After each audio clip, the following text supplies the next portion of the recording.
Everyone, welcome to Mapstick Media. അപ്പൊ ഇന്ന് നമ്മുടെ ഒപ്പം ഉള്ളത് പ്രതിഭ ട്യൂട്ടോറിയൽസ് എന്ന സിനിമയുടെ കാസ്റ്റ് ആണ്.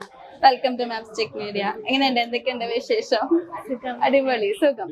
അപ്പൊ ആദ്യം തന്നെ നമ്മുടെ പ്രേക്ഷകർക്ക് വേണ്ടിട്ട് നിങ്ങളൊന്ന് ഇൻട്രൊഡ്യൂസ് ചെയ്യാവോ? എന്റെ പേര് റജബ് എന്നാണ്. ഞാൻ മലപ്പുറം ജില്ലയിൽ തിരൂരിനാണ് വരുന്നത്. എന്റെ ഫസ്റ്റ് മൂവിയാണ്.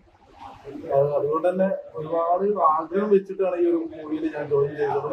ഷൂട്ട് കഴിഞ്ഞിട്ട് നല്ല പ്രതീക്ഷയോടെയാണ് എന്തായാലും മുന്നോട്ട് പോകുന്നത്. എന്തായാലും ഈ ഓണത്തിനാണ് റിലീസ് ചെയ്യുന്നത്. എല്ലാ ഓണം പോലെ അല്ല, ഞങ്ങൾക്ക് എന്താ പറയാ, ഭയങ്കര ഹാപ്പിയാണ് ഈ ഒരു ഓണം.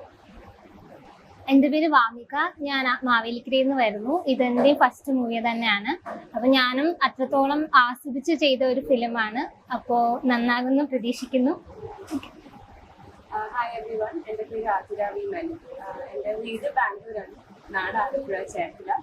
ഇതെൻ്റെ ഫസ്റ്റ് മൂവിയാണ്. ഇതല്ലാണ്ട് ഞാൻ കുറേ ഷോർട്ട് ഫിലിംസ് ചെയ്തിട്ടുണ്ട്. പ്രൊഫഷണലി നമ്മൾ ക്ലാസിക്കൽ ഡാൻസർ ആൻഡ് ബാംഗ്ലൂർ.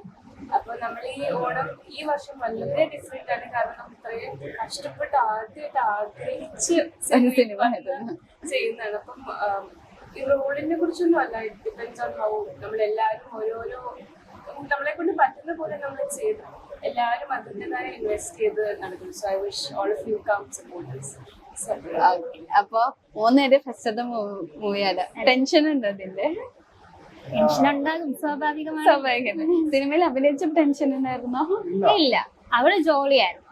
അറിഞ്ഞില്ല നമ്മള് എങ്ങനെ ഒരു ഫ്രണ്ട്സ് ലൈക്ക് എല്ലാവരുമായിട്ടും ഫാമിലി പോലെ. അതുകൊണ്ട് ടെൻഷൻ ഒന്നും ഇല്ലാറില്ല. അപ്പൊ നിങ്ങൾ ഈ സിനിമയിലോട്ട് എങ്ങനെ വരുന്നത്? ലൈക്ക് എങ്ങനെ കാസ്റ്റ് ചെയ്യപ്പെട്ടത്? കാസ്റ്റിംഗ് കോള് കണ്ട് ഓഡിഷൻ ത്രൂ. എല്ലാരും ഓഡീഷൻ വഴിയാണ്. ശ്രീലാൽ സാർ സോ ശ്രീലാൽ സാറിന്റെ പ്രൊഡ്യൂസർ. അപ്പോൾ ശ്രീലാൽ സാർ കുറെ ഷോർട്ട് ഫിലിംസ് ഒക്കെ ചെയ്തിരുന്നു. സാറിന് ബയോ ഇങ്ങനെ അയച്ചു കൊടുത്തായിരുന്നു, ഡാൻസിന്റെ ഷോർട്ട് ഫിലിംസ്. അങ്ങനെയല്ലേ. അപ്പൊ നിങ്ങൾ കണ്ടത് കാസ്റ്റിംഗ്? ഒരുപാട് കാസ്റ്റിംഗ് അയച്ചിട്ടുണ്ട്. വെടി വന്നതില് വളരെ ചുരുക്കമാണ്. ഞങ്ങളൊരു ഭാഗ്യം പോലെ ഇന്ത്യയിൽ പടത്തിൽ ഞങ്ങൾ സെലക്ട് ചെയ്തു. പൊതുവെ ഈ കാസ്റ്റിംഗ് കോളൊക്കെ എപ്പോഴും ജെന്യുവൻ ആവണമെന്നൊന്നുമില്ലല്ലോ. അപ്പൊ അങ്ങനെ അബദ്ധമൊക്കെ പറ്റിയിട്ടുണ്ട് എന്തെങ്കിലും? കാസ്റ്റിംഗ് കോള് പോയിട്ട് ലൈക്ക് ഇപ്പൊ വിളിക്കാന്നൊക്കെ പറഞ്ഞിട്ട് അങ്ങനെ അബദ്ധം പറ്റിയിട്ടുണ്ട്?